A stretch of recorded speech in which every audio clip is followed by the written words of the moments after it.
I started as principal of Chalice Early Childhood Education Centre in 2003, and it was a small school. It was a level 4 school. I think we opened with about 265 children, and over that time it's grown into an amalgamated school with Chalice Primary School. So we're now officially Chalice Community Primary School.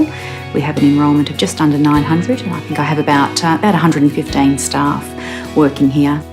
The impact of that amalgamation was mainly felt in terms of making sure that two schools with two different ideas about the best way to progress the improvement agenda was understood very clearly. So we spent the majority of our time making sure that everybody understood what the direction was, what we were aiming to achieve, long-term and short-term, and a lot of effort was put into making sure they understood what to teach and how to teach it in a consistent manner. The distributed leadership model is one of our most successful strategies, and the reason it was introduced initially was when the Early Childhood Centre was growing in number, which meant that we were growing in staff numbers, and I wanted to ensure consistency in each classroom. So why I decided that that was the way to go was by recognising that I could no longer, along with my deputies, give every single classroom teacher specifically what they needed, and I felt that teacher leaders were far more valuable than me investing any of our budget in another deputy. So what I decided to do in the early days was trade off one deputy position for a whole pile of team leaders.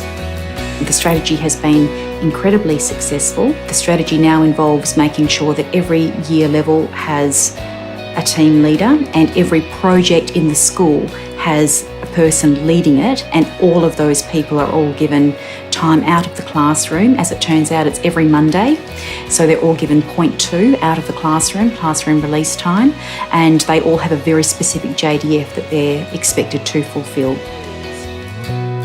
The reason I chose this as a particular strategy was really just through trial and error, but it was based on recognising the need that existed in the school. So I understood that if we were trying to move everybody towards a common set of goals and we needed everybody to get there in a consistent way and to be supported, they needed to have immediate access to somebody who could lead them. The flexibility involved in the one-line budget meant that instead of me receiving FTE, I've just received funding, I've just received money. So that allows me to buy whatever it is I need to buy. And in this situation, for this particular example, I've been able to buy time out of the classroom for all of these leaders. Having flexibility in our budget was very important because it simply became a non-issue. The way I approached the situation was we had a need. It was creating a challenge. I had a solution to the challenge, which was to make sure that I had team leaders in place being able to lead teachers, and I simply had the money in the budget to be able to replace those team leaders with relief people or permanent fixed-term people in their classrooms. There was a definite culture shift from when we amalgamated the two schools. Just there was, some different values. So the importance of the team, the distributed leadership was that to make that change, we needed change agents that were spread across the school. So it couldn't just happen from high up saying this is what we're doing. It had to be a buy-in from across the whole school. So that was the need for the distributed leadership. You just talk to people about what we're going to be doing. It doesn't help them to understand the bigger purpose that's involved. So everybody in this school understands that what we're aiming to achieve is better than postcode results, and we're going to do it together as a community, and we're going to do it the Chalice way. My career has been wholly and solely at Chalice. I graduated from Edith Cowan University from a Bachelor of Primary Education in 2014 and then started at the beginning of 2015 at Chalice as a Year 2 teacher. From there, I spent my first year mentored by one of our other team leaders and then moved into my team leader position in my second year here at Chalice as the Year 2 team leader. For me, as a graduate teacher, when I first came to Chalice, it was probably what helped me to survive, if I'm being very honest.